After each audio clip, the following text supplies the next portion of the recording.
right, this is daily update number 5, but YouTube edition.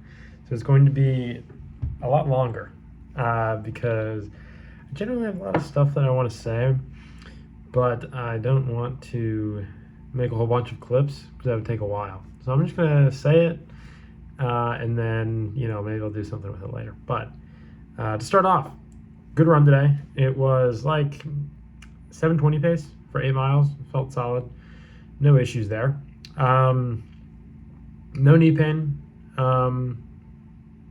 Key thing is whenever you get new shoes, whenever you get new shoes, it feels so bouncy. It's quite a feeling, and you don't realize it because your shoes decrease in bounciness so gradually that each run you can't really tell a difference, and then all of a sudden you buy your new shoes and you get all the way back from compressed foam all the way back up to fresh stuff. So it's pretty nice. One of the best feelings, genuinely. I mean, it's like a little air in your tires, but it's in your shoes instead of your tires.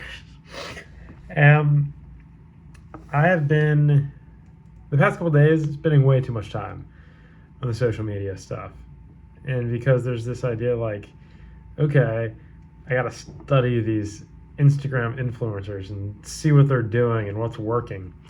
And right now I'm in this weird kind of in between section because I'm an RA at Penn State, so I look after freshmen basically and build the community.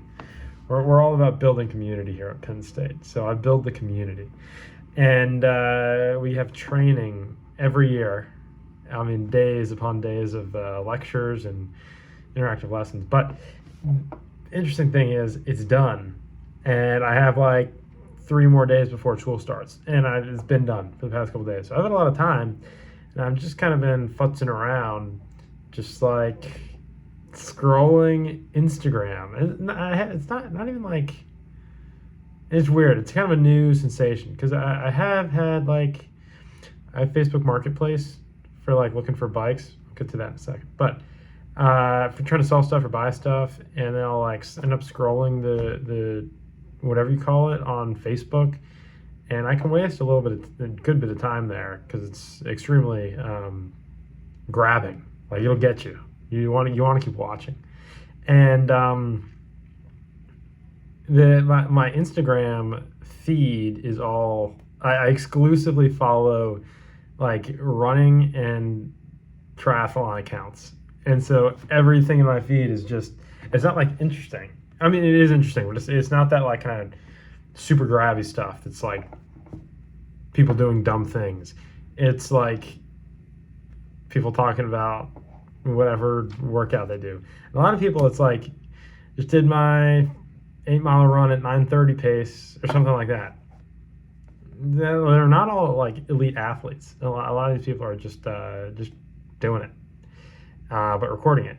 And from what I've seen so far, there's a lot of accounts in the okay, the only accounts that I see are probably the bigger accounts, just because of the way the algorithm works. You're going to see the more popular ones. But from the ones that I've seen, 200 to 300, pretty common.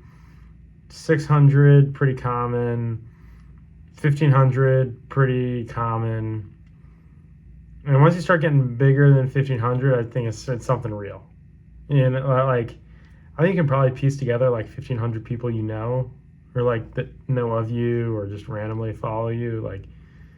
I don't know, high school class 300.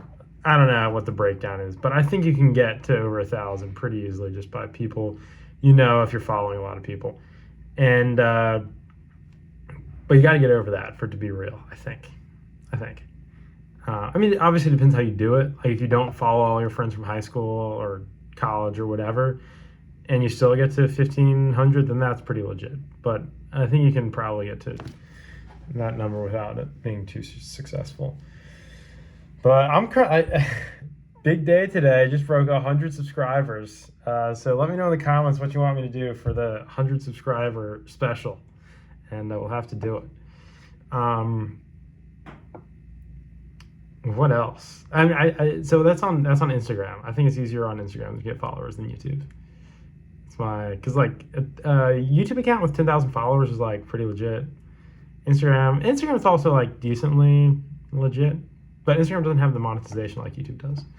Like a YouTube video, you're literally getting paid just from the views. I don't think that happens with Instagram, to my knowledge, at my scale at least. What else? So I got a new bike. Okay, so I spent $29.75, almost $3,000 on a new bike, despite already having a full carbon, decent carbon wheels. Not good enough. Not good enough. I need electronic gear shifting, and I need hydraulic disc brakes, and I need a aero frame. I mean, we'll see how much of a difference it makes, but it's looking like I'm going to do a race in Africa. That's probably going to happen. And so, well, basically, okay, so there's 3 levels. If I was going to break down what short course triathlon, the competition's like, you have like random races that are not super competitive. If you're good, you should probably be winning random local like triathlons. Like I did 2 last year. I did a small local triathlon and won it. This year I did a small local one and won it. And I did there's a big one like the Pennsylvania State Championships. I think I got 5th in that overall like a year and 2 months ago, or like a year ago basically, for reference. And so you should probably be winning like the smaller ones.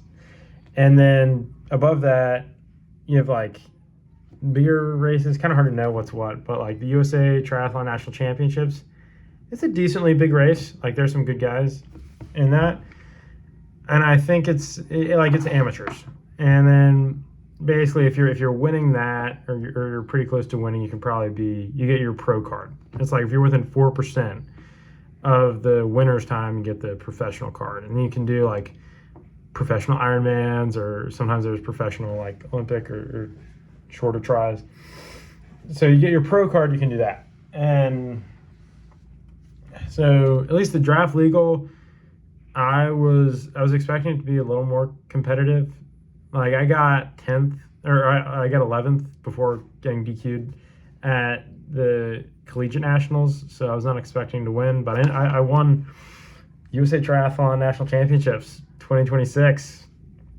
Looking at the champ right here. But so it's like decently, it's a solid race, but I mean I don't think it means too much, I'm happy that I won because it's super cool. You say, I was a national champion. But like there's a lot of people better than me in this nation. Okay, so keep that in mind. But the people who are better than me, for the most part, are doing like professional. They're doing Conti Cups. So okay, and local races. And you have your like USAT national. That's like a solid like gauge. And if you're winning that, or like really close to winning, then you can be doing these Continental Cups. Okay, how do you get in? How do you sign up for Continental Cup? Do you do it online? No, you email Hans. There's a guy named Hans. You email him, and he'll put you in. It's like, that's actually how it's done? Yeah. For this like upper level racing and triathlon, you just email this guy. I forget, it's like entries at usatriathlon.org or something like that. But yeah, you literally just email them and you say, I want to get on this race. And they'll be like, send me whatever information, and then we'll see if we can get you on. And what's the criterion for getting on? You have to have all they look at your ranking, your world ranking, which is determined by how well you've done in the races. Well, okay, if you haven't done these races before, how are you going to get in? Well, you have to find some random race that nobody's signing up for, so you can hopefully do well in it and get your ranking points up. And so that's why I'm not going to Coimbra, Spain, as I originally hoped, but I am going to Algeria and Tunisia. Yeah. So Now that'd be quite a trip. Like it would take 2 weeks in the middle of the semester, like in the beginning of the semester. Um, it's kind of crazy. Never done that before. It would cost at least 1,700 for the flight alone.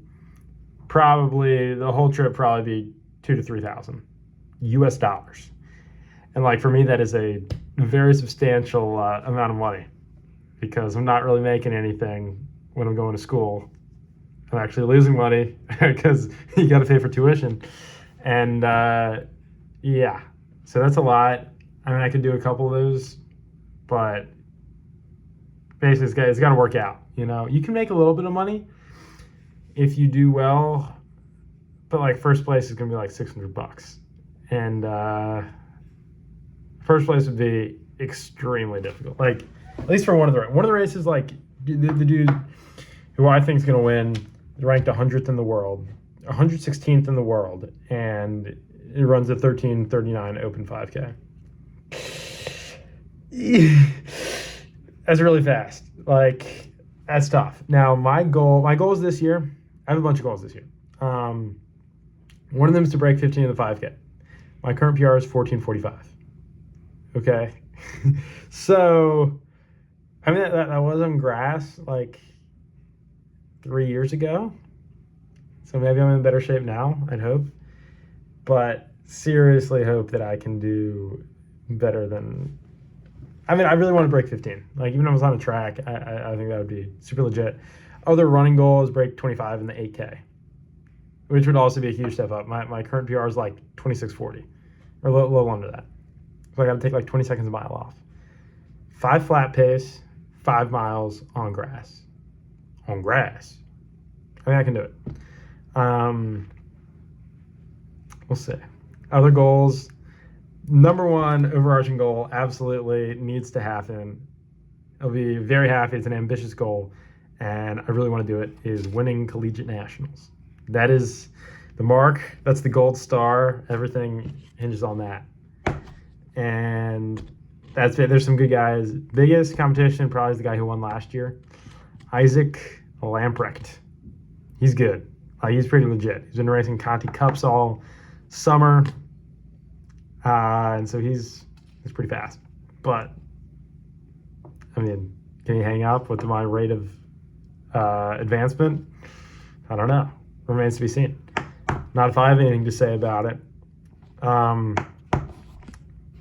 Yeah. So basically, you have whatever races, local races, and you have like national level amateur races. Then you have continental cups.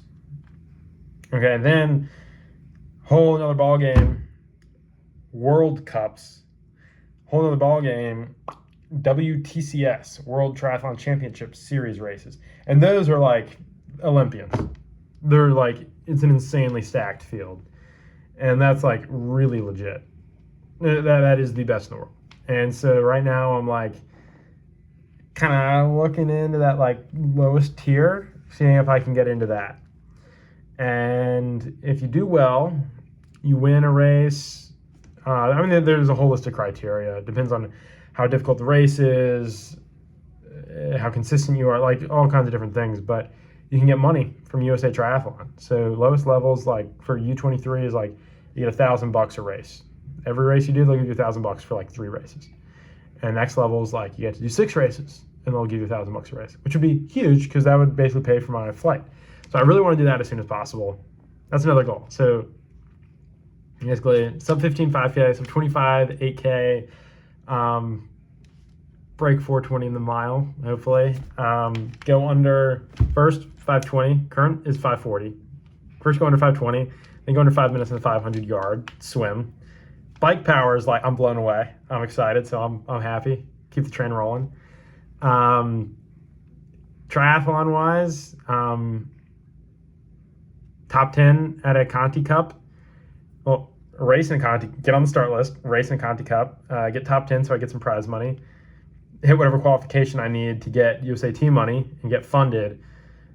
That's a win. And then win USA Collegiate Nationals. If I do that, we're moving and grooving, okay? And then we keep it rolling and try to get onto the U23 national championships, and those are really good. And it's gonna be extremely tough because there's only 3 guys that go from the U.S. and they look at your world championship ranking, and it's based off the past 2 years, and I won't even have 1 year of history at that point, so that would be extremely tough. But my thought process is I got to get really good. I got to go find the worst guy, like the third place guy, whoever he is, and just go like show up to every race he's going to, show up, beat him head to head. And if I can beat him like 3 times head to head, I'll be like, come on, you're really going to put this guy ahead of me if I just beat him 3 times in a row? Like, come on. So I think that'll make a pretty clear case if I do that. Currently, I'm not in that good shape. However, by the time next summer rolls around, I think I'll be making that decision pretty clear. Unless he's trying to dodge me. So we'll see. But yeah, okay, this video is long enough.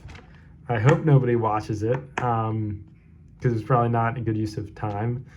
But I enjoyed doing it. If somebody watches it, I applaud you. I appreciate you so much. I'm flabbergasted and impressed and thankful. So to anybody who watched this video till the end, you're the GOAT. All right, peace.